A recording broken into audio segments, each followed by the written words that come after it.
Sandra vai trazer para nós de informações. Gente, preciso fazer essa propaganda. Hoje nós estamos aqui no Plaza, justamente porque eu fiz o processo de terapia reconstrucionista com esta terapeuta e digo para vocês que expandiu minha consciência e ela é uma das responsáveis por estarmos aqui hoje. Uma salva de palmas para ela!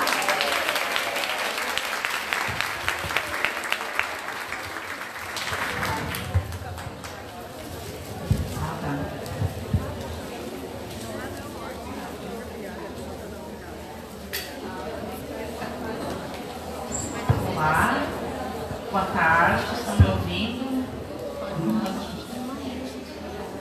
Tá, e já... Então, estávamos falando sobre padrões de comportamento repetitivo, né? Como a Márcia bateu bastante nisso com a gente, né? Então, hoje na psicoterapia reencarnacionista nós vamos tratar sobre esse assunto também. Quais são os nossos padrões de comportamento repetitivo, só que do ponto de vista reencarnacionista, porque que a gente vem a várias e várias encarnações repetindo para configurarmos os nossos relacionamentos da maneira como eles são. Né? Então, quem de nós aqui já não ouviu falar sobre o famoso dedo podre?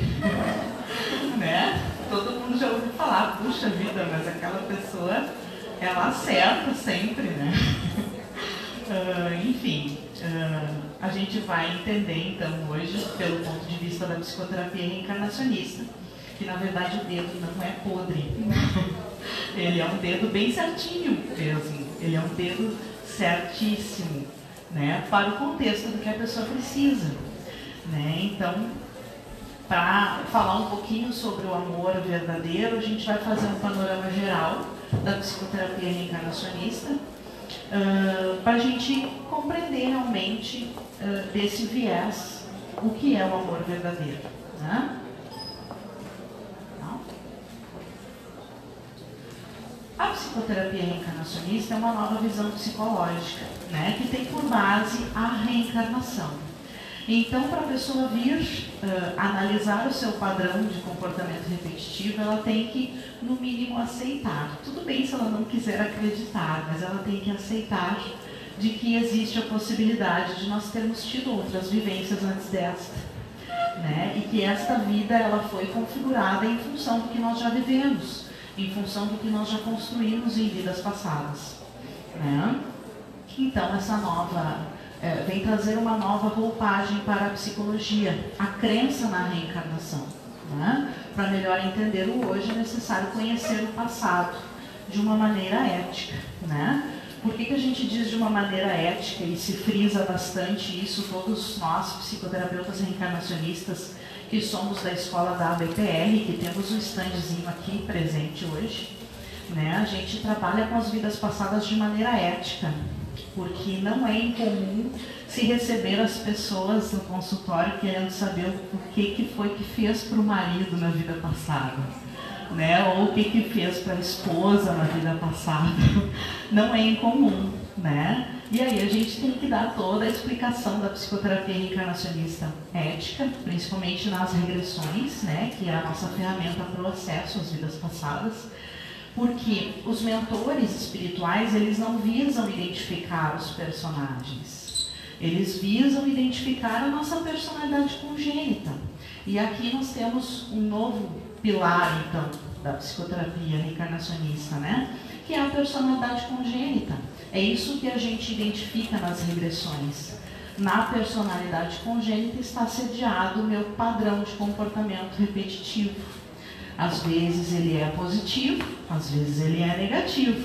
A gente também não é só coisa ruim, né? Nós temos 10 dedos na mão, nem todos são certeiros para o negativo. Nós temos coisas positivas, qualidades já conquistadas de alma. Isso faz parte da nossa personalidade congênita. Né? Então, a gente baseia o nosso estudo da psicoterapia na personalidade congênita. Todo o trabalho, ele é transcorrido tem um objetivo para desenvolver a personalidade da pessoa, né? Fazer com que ela troque a visão do ego, que é a personalidade que estamos vivendo hoje, né?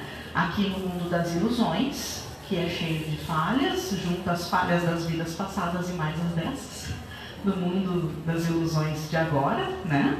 Trocarmos então essa visão falha pela verdadeira visão, que é a visão do nosso espírito, do nosso eu superior, a visão do nosso ser íntimo que sabe o que nós estamos fazendo aqui.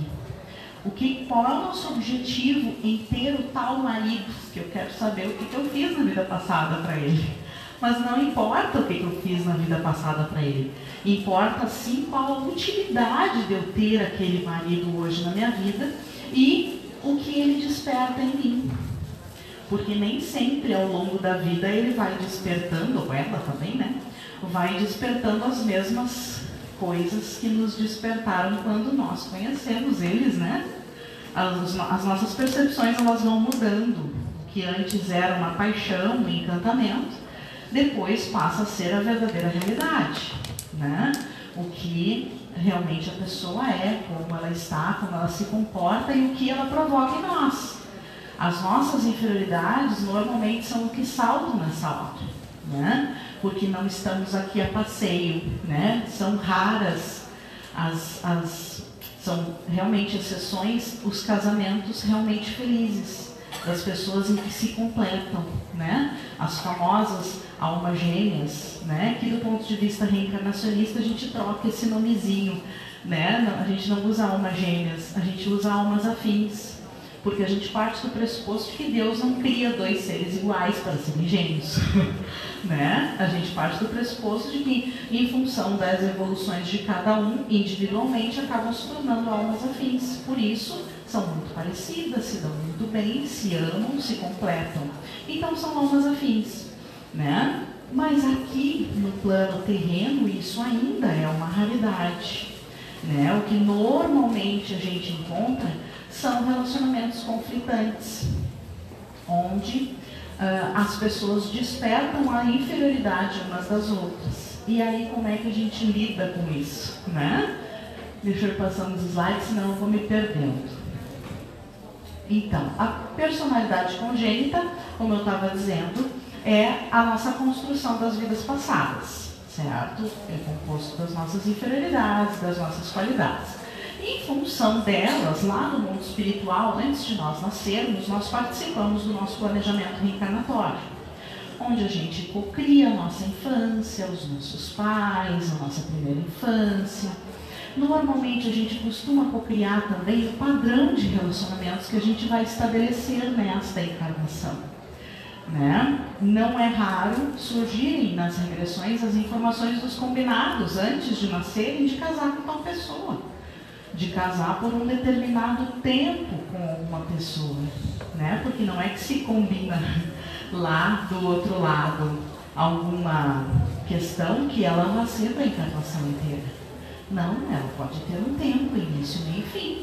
E depois vem outro combinado, porque, como eu disse, a gente não está aqui a passeio, né? A gente não veio aqui para tirar férias. Muito pelo contrário, a verdadeira vida é lá no mundo espiritual. Aqui nós estamos a trabalho, nós estamos a estudo aqui. Então, se nós temos aqui esses objetivos, a gente não pode querer sentar na cadeirinha e levantar os nossos pezinhos, agora estou de folga. Não dá, né? Nós estamos aqui com objetivos muito bem definidos e quem faz isso acaba colhendo prejuízos lá na frente, né? Perda de tempo, literalmente, acaba se dando conta que perdeu tempo de uma encarnação. Então a gente cocria, né? Lá na espiritualidade. Esse é um dos objetivos, como eu estava contando, né? A troca de visão da persona para o espírito, do ego para o eu superior. É um dos principais trabalhos que se faz nos consultórios, nas consultas pós-regressão, né? Mostrando para a pessoa que o que ela está fazendo, ela está sendo movida pela visão do ego, pela visão ilusória do mundo terreno. E nas regressões, identificando a personalidade congênita, a gente trabalha com a pessoa a troca dessa visão. né, a visão para o eu superior. Afinal de contas, qual é o objetivo em relação a tal situação que se está vivenciando? Por exemplo, dificuldades de relacionamentos, né? O tema do nosso evento aqui. Qual é o objetivo das dificuldades de relacionamentos? Claro que cada caso é um caso, né? Tem que se ver individualmente as questões. Mas normalmente as pessoas que têm problemas de relacionamentos estão aqui justamente para aprender a tolerar, justamente para aprender a amar, né? Tanto numa via externa quanto numa via interna, porque também tem aquela questão que já foi abordada numa outra palestra aqui. Como que a pessoa quer ser amada pelo outro se ela ainda não se ama? Normalmente isso costuma ser um padrão de comportamento repetitivo muito presente, né? As pessoas não olham para si, elas olham só para fora. E o trabalho da psicoterapia reencarnacionista é justamente fazer olhar para dentro, né? Porque eu vim para a psicoterapia reencarnacionista para saber o que eu fiz para o meu marido na vida passada. E aí eu acabo descobrindo o que eu tenho de inferioridades quando ele me provoca, quando ele faz alguma coisa para mim, né? Então, normalmente as pessoas vêm com um objetivo e a gente acaba esclarecendo e acaba se tornando um outro viés, né? Que a terapia acaba alcançando. Então, armadilhas e gatilhos são as pessoas e as situações que fazem aflorar o que a gente está fazendo aqui. Nosso objetivo da encarnação, né? Então, se eu tenho um namorado que me trai, o que isso causa em mim de sentimentos? Quais são os sentimentos que vêm agora? Será que eu fico magoada? Será que eu fico com raiva? Será que aparece nesse momento o desejo de vingança? Né? Isso é uma reflexão que a gente tem que fazer, principalmente se for uma situação repetitiva, né? Nas situações repetitivas é que a gente tem que parar e pensar. O que surge no meu coração quando essa situação surge de novo, aparece de novo, né? Então, são as armadilhas e os gatilhos, né? Através desta compreensão, a harmonização com os espíritos conflitantes fica facilitada pelo mérito da própria pessoa. Porque quando eu entendo que o meu relacionamento está próximo a mim, fazendo o papel dele, foi o nosso combinado lá no mundo espiritual de que hoje ele agiria da maneira como age, justamente para me mostrar que eu tenho que corrigir tal inferioridade. Ele está cumprindo o combinado dele. Quem não está cumprindo somos nós, que resolvemos destratar e reclamar do que foi combinado. Só que a gente não lembra mais, né? A psicoterapia reencarnacionista também, ao longo do seu tratamento, faz esta função, né, de relembrar os nossos combinados. Trazer de novo à tona o que nós combinamos lá no mundo espiritual. Isso a gente chama de propósito de vida, né? Uma das possibilidades com esse atendimento da psicoterapia reencarnacionista é se identificar o propósito de vida, né? Então, isso é muito lindo de ver em consultório, porque realmente são verdadeiros renascimentos que a gente vê. As pessoas dizem isso para mim. A minha vida, esta encarnação, se resume a antes e depois do tratamento com a psicoterapia reencarnacionista, porque a pessoa adquire uma outra visão mesmo. A regressão terapêutica, então, é a nossa ferramenta, né? É comandada pelo mundo espiritual, não é comandada pelo terapeuta. Então, assim, se é comandado pelo anjo da guarda, a pessoa, o famoso anjo da guarda, a pessoa só acessa o que ela tem condições de ver, o que é importante ela ver, o que vai fazer diferença no seu processo de reforma íntima, né? Então, por isso que não tem como saber quem foi meu marido, quem foi a minha esposa, né? Os meus filhos, quem foram os meus filhos. Enfim, não tem como a gente... Até tem, né? Os mentores, em algumas regressões, eles optam, porque acham que isso é importante para o tratamento, identificar alguma pessoa, né? Tal fulano de tal fez isso para ti, ou tu fez isso para tal pessoa, de repente, para reforçar para aquela pessoa algum compromisso, né? Para aquele paciente algum compromisso. Mas, enfim, isso cabe aos mentores, não cabe ao terapeuta, né? Se acabar acontecendo alguma identificação numa regressão, isso é de responsabilidade dos mentores. E nós, como terapeutas, só temos que auxiliar a pessoa a entender por que aquela identificação foi realizada, né? Mas, a priori, não se faz identificação. Não se tem identificação dos personagens nas regressões. Se tem, sim, a identificação do padrão de comportamento repetitivo. E, claro, o corte de sintonia com as situações traumas, né? Porque muitos problemas de relacionamentos estão sediados em traumas vivenciados em vidas passadas, onde as pessoas, inconscientemente, claro, estão vivenciando o trauma vivido na vida passada e não o relacionamento de agora.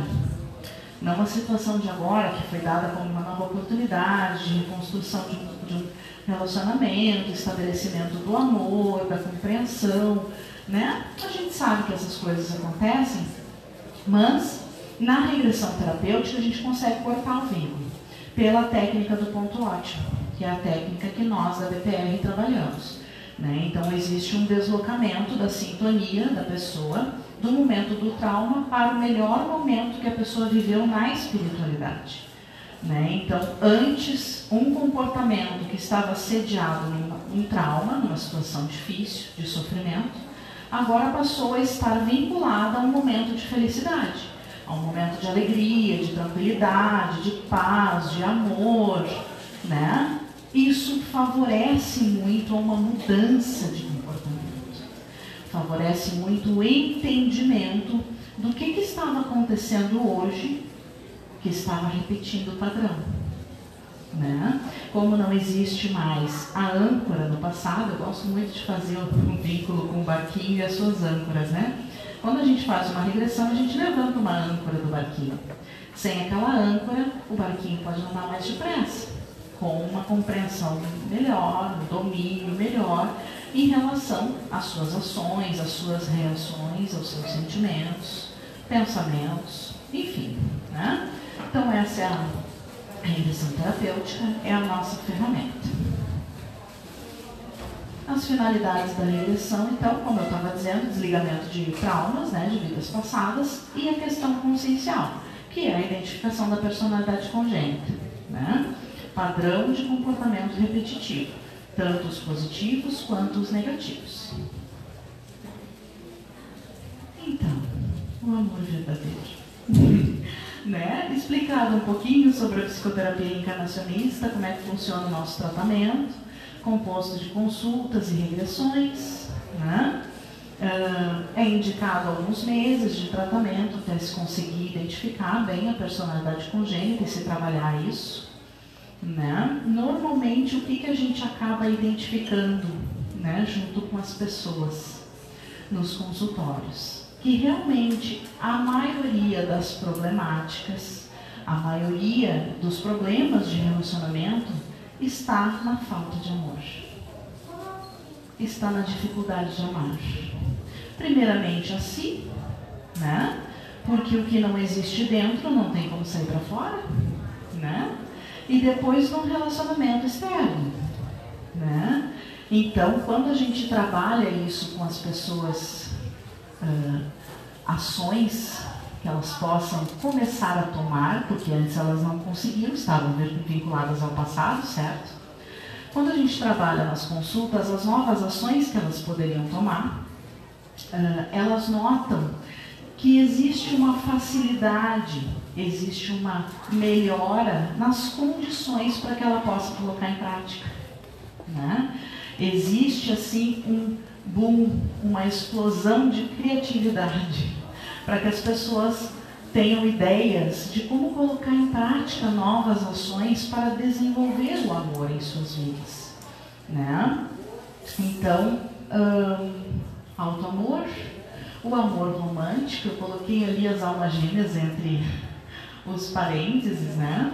Porque almas gêmeas é uma ilusão que nós temos aqui no mundo físico, né?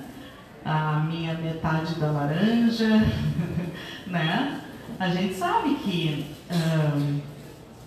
por um ponto de vista didático, a gente aborda dessa maneira, né? Mas, pelo ponto de vista da verdadeira vida lá no mundo espiritual, não existem almas gêmeas. Existem almas afins. Almas que são muito parecidas em função do seu nível de evolução, seu nível evolutivo mesmo. Quantidade de encarnações já vivenciadas, o quanto de compreensão das virtudes que as pessoas já têm adquiridas, né? Isso sim existe, né? Então, o amor romântico é uma ilusão nossa aqui, é uma ilusão do ego, isso é uma necessidade que nós temos. No entanto, que se a gente lê romances espíritas, espiritualistas, que abordem a espiritualidade de uma forma geral, a gente não vê relatos daquela explosão de paixão que a gente vê aqui. Isso é uma coisa terrena, né? A explosão de paixão é uma coisa de quem tem corpo físico, né? É uma necessidade nossa. Mas no mundo espiritual existem sim almas afins. Almas que se amam, que gostam de estar juntas, que têm os mesmos gostos, as mesmas afinidades, gostam de fazer as mesmas coisas, né?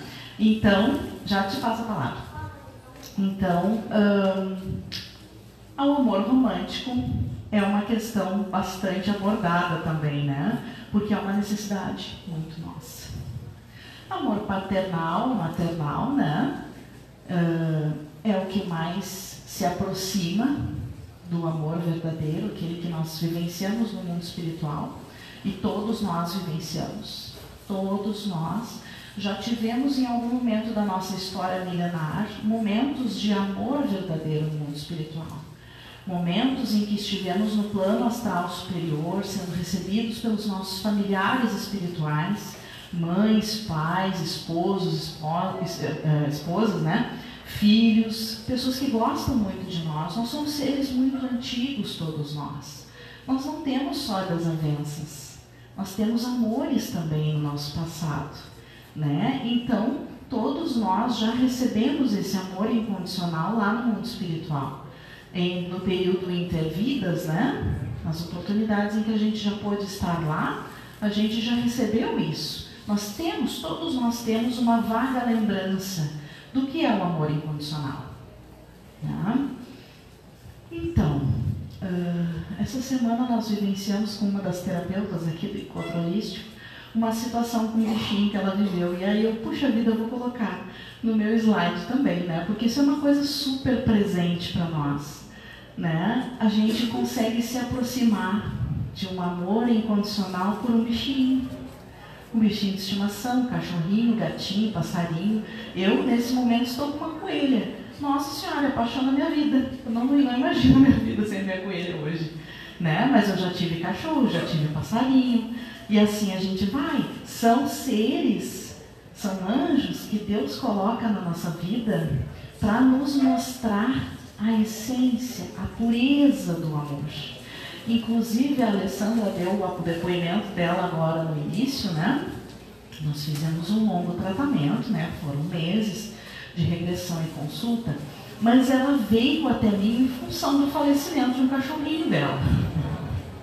Né? O cachorrinho dela faleceu exatamente ou muito próximo da data de aniversário do falecimento do pai dela. Nossa, aquilo foi uma dor tremenda para ela, e ela veio até mim em função do falecimento do bichinho próximo a essa data. E aí a gente começou a desenvolver todo um trabalho, né, do relacionamento dela com a morte, com o culto, com o espiritual, e aí nasceu tudo isso aqui, né, que hoje nós estamos participando. Na verdade, nasceu não, os encontros holísticos eles já existiam naquela época, mas estavam numa proporção bem menor. Os encontros cresceram bastante depois de tudo aquilo, né? Então, eu coloquei esse slide aí para a gente pensar um pouquinho em relação ao amor verdadeiro, né? Depois de todos esses esclarecimentos a respeito de personalidade congênita, padrão de comportamento repetitivo, visão de ego, visão de espírito, né? O que é o amor verdadeiro? Para quem é esse amor verdadeiro? Né? Fica para a nossa reflexão. Cada um tem a sua compreensão íntima a respeito da resposta para essa questão. Para quem é o amor verdadeiro? Por que será que Deus nos criou? Né? Deus nos criou pelo seu amor incondicional. Ele tem um objetivo. Qual é o objetivo? Né? Não vou esquecer de ti, tá? Então, na psicoterapia reencarnacionista nós trabalhamos muito com perguntas, né? Porque a gente estimula a pessoa a raciocinar, a fazer o contra-raciocínio. Porque o raciocínio a gente faz com a cabeça, com o ego de hoje. E o contra-raciocínio a gente faz com o coração, a gente faz com o nosso eu superior. Então nós trabalhamos muito com perguntas, né? Para que a pessoa, raciocinando com o contra-raciocínio, consiga chegar às suas respostas. Porque nós, como terapeutas, a gente não tem condições de dar as respostas para cada um. Né? Cada um que vai achar as suas respostas, elas são individuais, elas são íntimas. O que a gente faz é auxiliar esse processo. Né? Mas dentro dessas perguntas, em função do nosso tema, hoje eu coloquei algumas perguntinhas aqui para cada um levar a que mais chamar a sua atenção para a sua reflexão ao longo da semana, ao longo do mês, né? Se sentirem alguma dificuldade em relação a chegar à sua resposta, me procurem, que eu auxilio vocês com o processo da psicoterapia reencarnacionista. Então, para finalizar, a psiquiatria não reconhece, né, a espiritualidade, a psiquiatria, a ciência. Claro, a gente sabe que isso já está mudando, graças a Deus, cada vez mais estamos tendo mais aberturas, né? Mas a psiquiatria e a psicologia, eles não levam em conta as vidas passadas. Então, eles tratam as questões todas da psique como sendo uma questão do cérebro, como sendo uma questão do corpo físico, né? E isso prejudica bastante o processo da ciência, a gente sabe por quê, né? A gente também recomenda, né, os mentores da psicoterapia reencarnacionista, na verdade, é quem recomendam, que a pessoa que estiver sofrendo algum tipo de influenciação espiritual, antes de se submeter a uma regressão, passe por algum tratamento espiritual, né? Pode ser em casa espírita, casa espiritualista, de umbanda, pode ser apometria em consultório, né? Pode ser algum processo que lhe proporcione a desobsessão. Porque os obsessores, dependendo do nível intelectual que eles tiverem e da ligação que eles tiverem conosco, eles podem sim interferir na regressão terapêutica. E aí, em vez da gente descobrir personalidade congênita, padrão de comportamento e auxiliar a pessoa no seu processo de reforma íntima, o barco anda justamente para o outro lado. O barco anda para o lado que o obsessor quer. O que o obsessor quer mostrar, né, normalmente em função do seu contexto pessoal com a pessoa. Então, identificado, né, a influenciação espiritual, é recomendado antes de regressão se fazer um tratamento desobsessivo. Então, nós temos uma querida aqui que queria fazer uma pergunta, pois não? Ah, desculpa. É que eu queria terminar os slides porque eu tinha receio de não dar tempo. Mas, enfim, muita gratidão pela oportunidade de estar aqui com vocês hoje. Não sei, ainda dá tempo para alguma pergunta? Sorteio, não dá tempo de pergunta. Gratidão pela atenção de vocês. Estou sentadinha ali, se alguém quiser algum cartão, fazer uma pergunta.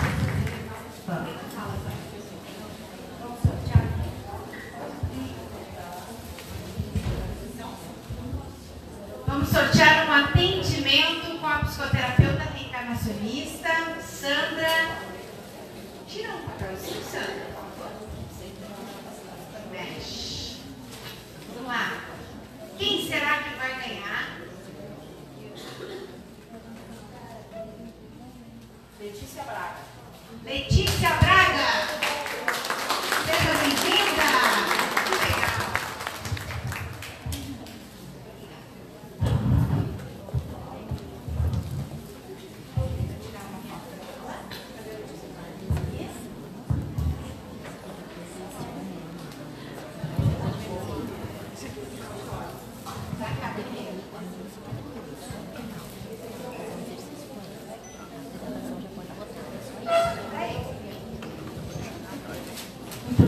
Muito bem, dando continuidade, então, no nosso evento, falando mais uma vez do Conexão ao Som. Kelly e Rogério Pisato estão chegando aí.